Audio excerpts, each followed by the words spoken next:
Сайн байцгаана уу? Өмнөх хичээл дээр scale reference хийх гэж хагаад болж өгөөгүй те. За тэгэхээр хэдүүлээ яг тэр утгыг хэрхэн өгөх вэ гэдэг талаар тодруулж авч үзье. За тэгэхээр яг нэг reference шаардлагатай, reference буюу нэг тодорхой нэг обжекттэй харьцангуйгаар тийм ээ ижилхэн масштабтай болгох, за эсвэл нөгөө эргүүлэх ч юм уу те.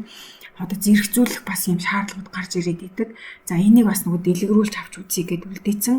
За энийг одоо тодорхой болгоод тайлбарлаж өгөх бэлэн болсон байна. За хэдүүлээ нэг rectangle сонгож авъя. За rectangle одоо юу гэдгийг нэг 10 өргөнтэй ч юм уу тийм ээ.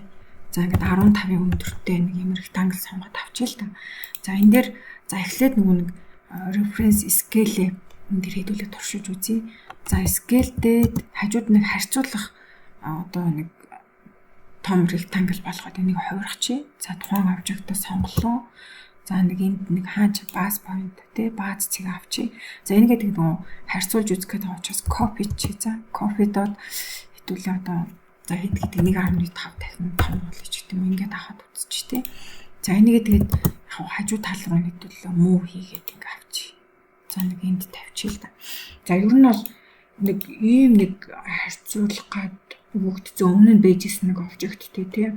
Үүнийг одоо ижилхэн болгож одоо масштаблах гэдэг юм байна гэж үзье л да. За тэгэхээр хэдүүлээ scale авдгаар аваад за обжектоо сонгоё. За ингээ яг бааз цэг за яг энэ нөгөө цэгээ өгчий те. За тэгээд яг одоо яг энэтэй ижилхэн болгоод за нэг иймэрхүү болгоод тавья гэдэг хэр ч юм бас тодорхой хэмжээ яг нэг оновчтой цэг өгөх шаардлага гараад байгаа шүү дээ те. За тэрийг л хэлээд байгаа. За тэгэхээр хэдүүлээ copy дад үзье. За reference гэдгээ аваад за энэ дээр биднээс юу нь бол аль уртыг одоо тий reference харьцуулах гэдэг уртаа эхлээд бүгд энэ дээр тий талынхаа уртыг өгчий. За одоо энэ хэвтэй талыг тий одоо сонгох гэдэг байгаа. За алинтэй харьцуулж сонгох гэдэг байгаа гэхэлэр одоо энэний хэмжээтэй тий яг энэ суурийнхаа хэмжээтэй адилхан болох гээд байгаа.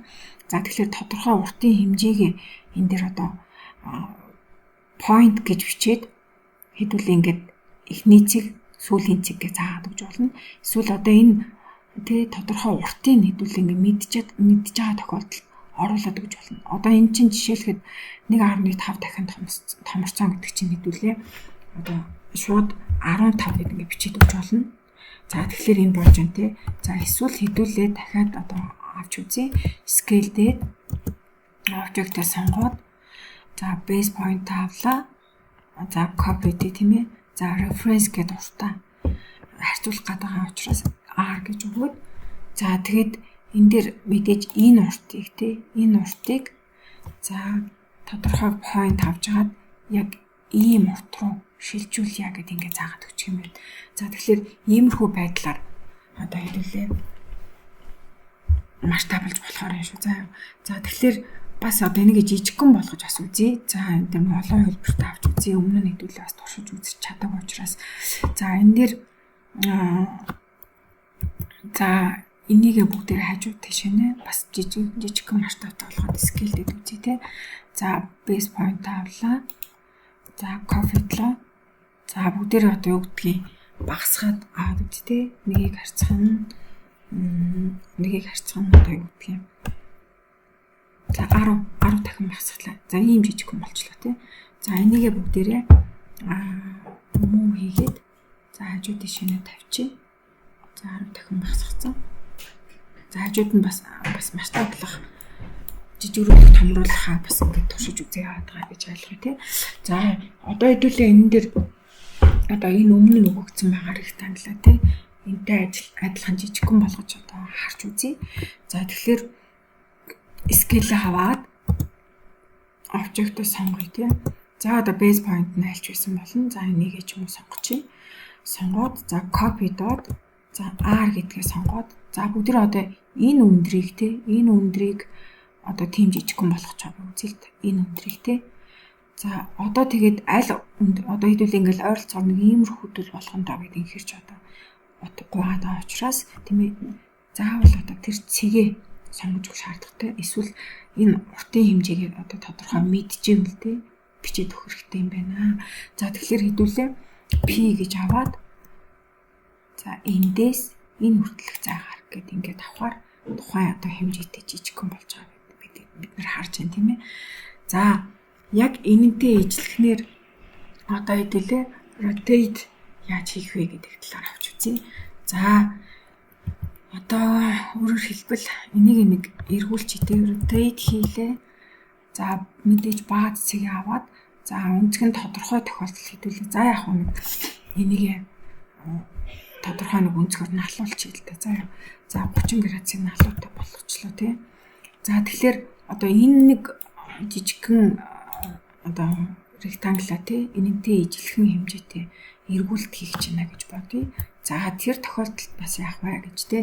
За яг тодорхой нэг өнцгөө өгөөл ойлгоод л мэдж байгаа тохиолдолд эргүүлчин. Тэгэхээр тодорхой нэг тий хэдүүлээ нэг обжект байлаа гэхэд тэр обжектыг ижилхэн өнцгтэй болж эргүүлэх тий одоо нэмэлт тийм нөхцөл гарч ирвэл яах вэ гэж яриад байгаа гэсэн үг шүү дээ тий. За rotate хий. За энэ обжектоо сонгоё тий. Enter дарлаа. За энэ бааз цэгээс ч юм уу тий нэг одоо орон цэгийг бааз болгоод авчил л тий. За одоо хэдүүлээ тэг copy гэж жаад үзье. Copy гэж харьцуулж харах гэдэг юм тий.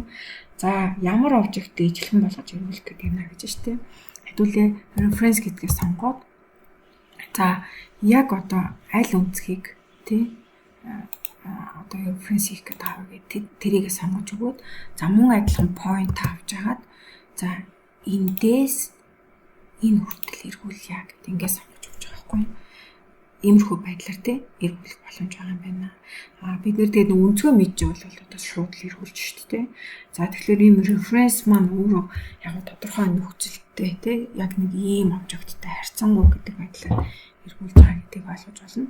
За бас яг үүнтэй адилхан юм line гэдэг нэг зэрэгцүүлэх бас нэг юм команд байгаад байдаг л да. Энийг бас хэдүүл ярьж амжаагүй учраас давхар хэлээд өгчээ.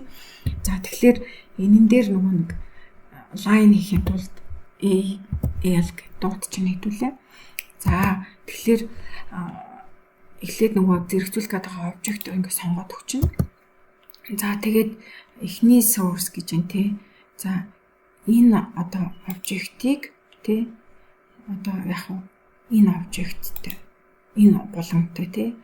За дараагийн одоо second source гэж штэ.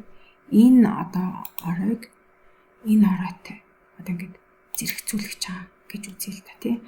За тэгээд хэдүүлээ enter дараад за энэ обжектыг одоо ингэж штэ. Scale object based on alignment point гэж энэ тий.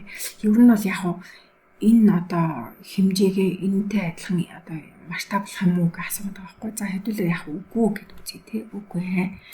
За no гэж энэ тий. No гэд үзье. За тэгэхээр яг одоо тий тухайн обжекттэй ижилхэн өнцгөр одоо зэрэгцэж очоод энэ тий зэрэгцэж очоод одоо налалт нь хүртэл яг ижилхэн болоод очиж байна гэж ойлгох гэдэг юм тий.